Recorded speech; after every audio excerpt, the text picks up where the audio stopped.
నమస్కారం. ఈరోజు మనం ఒక ఆసక్తికరమైన పుస్తకం గురించి మాట్లాడుకుందాం.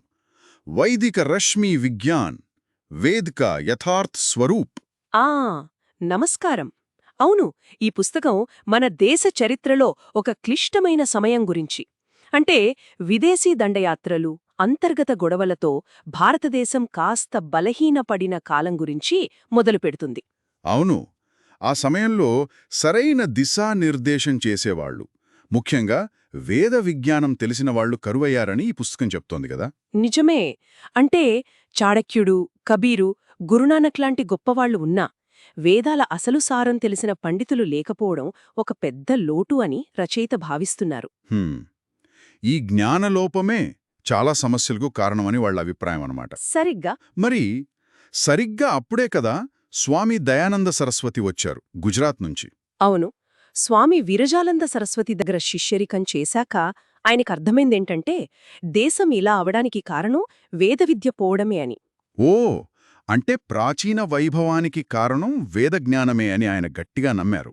ఇది చాలా ముఖ్యమైన పాయింట్. అవునవును, ఆయన దృష్టిలో వేదాలు అంటే కేవలం పూజలు, యజ్ఞాలు అంటే కర్మకాండలు మాత్రమే కాదు. ఆ కర్మకాండలకే పరిమితమైపోయాయని ఆయన బాధపడ్డారన్నమాట. అవును, దాని వెనుక ఉన్న అసలైన అర్థం అంటే ఆ యథార్థ స్వరూపం, దాన్ని మళ్లీ బయటకు తేవాలని ఆయన సంకల్పించారు. అందుకే కదా సత్యార్థ ప్రకాష్ లాంటివి రాశారు. వేదాలకు భాష్యం రాయడం కూడా మొదలుపెట్టారు. సరిగ్గా.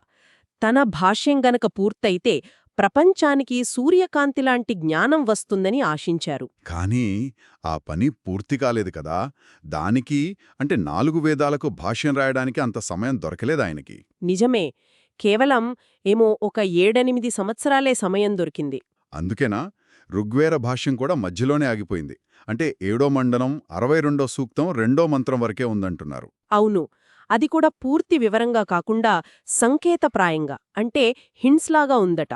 కొన్ని పదాలకు అసలు అర్థం రాయలేదని కూడా రచయిత అంటున్నారు. అయ్యో, మరి దానికొచ్చిన హిందీ అనువాదాలు కూడా సరిగా లేవనంటున్నారా? అవును, ఇది ఇంకా పెద్ద సమస్య అయింది. దయానందుల అసలు ఉద్దేశ్యాలు అవి జనాలకు చేరలేకపోయాయి అని రచయిత ఆవేదన చెందుతున్నారు. మరి దయానందుల తరువాత ఆ ప్రయత్నం ఏమైంది? వేదాలను సైంటిఫిక్గా చూసే ప్రయత్నం జరిగిందా? కొంతమంది ప్రయత్నించారు.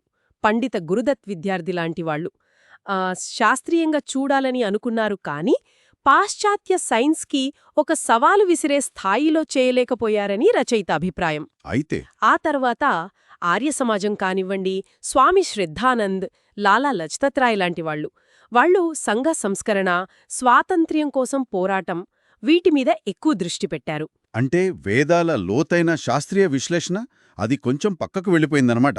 అవును, వాటి అపౌరుషేయత, అంటే అవి దైవ నిర్మితాలని, సర్వజ్ఞానమయమని, అంటే అన్ని రకాల జ్ఞానం వాటిలో ఉందని నిరూపించే ప్రయత్నం తగ్గిపోయింది. చివరికి గురుకులాలు కూడా మెకాలే విద్యా విధానం ప్రభావానికి లోనయ్యాయని కూడా అంటున్నారు కదా. అవునండి, ఇది కూడా ఒక ముఖ్య కారణం. సరే, మరి ఈ నేపథ్యంలోనే రచయిత వైదిక రశ్మి సిద్ధాంతం అనేదాన్ని తెరపైకి తెస్తున్నారు. ఇదేంటసలు కొత్తగా ఉందే? అవును, రచయిత దాదాపు 20 ఏళ్లు రీసెర్చ్ చేశాక ఇప్పుడున్న భాష్యాలు, అనువాదాలు వేదాల గొప్పతనాన్ని, అంటే సైంటిఫిక్గా నిరూపించడానికి సరిపోవని అనుకున్నారు. ఓ, అందుకే పాత గ్రంథాలు, ముఖ్యంగా బ్రాహ్మణ గ్రంథాలు, వాటిని బాగా శోధించి 1000 ఏళ్ల కిందట మరుగున పడిపోయిన ఒక సిద్ధాంతాన్ని, అదే ఈ వైదిక రశ్మి సిద్ధాంతం, దీన్ని కనుక్కున్నానని చెప్తున్నారు. వైదిక రశ్మి సిద్ధాంతం అంటే రశ్ములంటే కిరణాలా లేక వేరే ఏదైనా అర్థం ఉందా? మంచి ప్రశ్న. ఇక్కడ రశ్ములు అంటే కేవలం కిరణాలు అని కాదు. ఈ సిద్ధాంతం ప్రకారం వేదాల్లో ఛందస్సుంటుంది కదా, గాయత్రి, అనుష్టుప్ లాంటివి, అవి కేవలం పద్యాలు రాయడానికి వాడే మీటర్లు కాదట. మరి అవే ఈ విశ్వాన్ని నిర్మించినా, నడిపిస్తున్న ప్రాథమిక శక్తి రూపాలు, అంటే ఫండమెంటల్ ఎనర్జీ ప్యాటర్న్స్ లేదా వైబ్రేషన్స్ అన్నమాట. ఓ, అంటే ఛందస్సుల నుంచే శక్తులు పుడుతున్నాయా? అవును, ఆ ఛందస్సుల నుండే ఈ రశ్ములు అనే సూక్ష్మ శక్తులు వస్తాయి. ఈ రశ్ములే తరువాత పదార్థంగా, జీవంగా మారి మొత్తం సృష్టిని నడిపిస్తున్నాయని ఈ సిద్ధాంతం చెప్తుంది. దీని వెనుక ఉన్న మూలశక్తి పరమాత్మ అని కూడా అంటారు. అంటే మొత్తం యూనివర్స్ అంతా ఈ వేద ఛందస్సుల ఎనర్జీ అంటారా?